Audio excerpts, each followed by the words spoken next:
Guys आप सभी का स्वागत है हमारे राधा लोकगीत में। और आप सभी को आज मैं कहारवा नाच गीत सुनाने जा रही हूँ। आप लोग सुनिए और प्यारा सा कमेंट करके बताइए गीत कैसा लगा। सुगना ली है जाता हो, सुगना ली है जाता हमरो संदेशा, महीना दिनवा फागुन के। सुगना ली है जाता हो, सुगना ली है जाता हमरो संदेशा, महीना दिनवा फागुन के।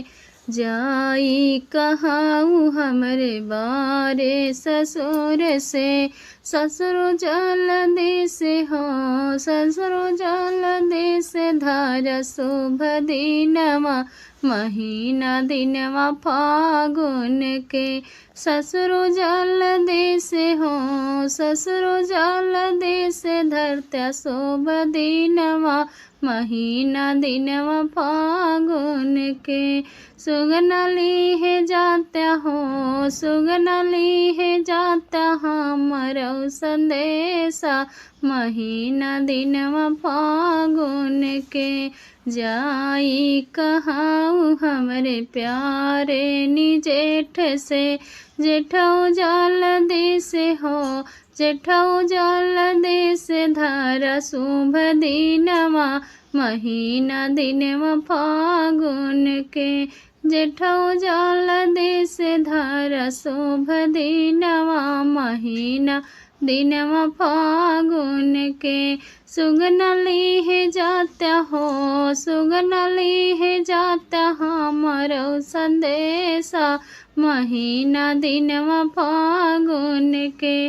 जाई कहूँ हमरे लाहुरा देवर से, देवरु जल्दी से हो, देवरु जल्दी से धारो शुभ दिनवा, महीना दिनवा फागुन के। देवरु जल्दी से हो, देवरु जल्दी से धारा शुभ दिनवा, महीना दिनवा फागुन के।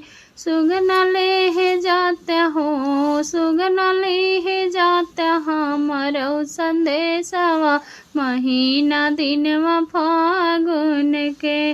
जाई कहाऊ सुगना हमरे बलम से, हमारे बलम से सुगना हमरे सजन से।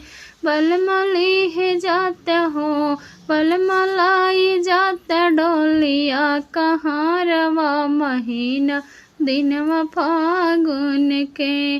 पिया जल्दी से लावा डोली कहारवा, महीना दिनवा फागुन के। सुगना ली है जाता हो, सुगना ली है जाता हमरो संदेशवा, महीना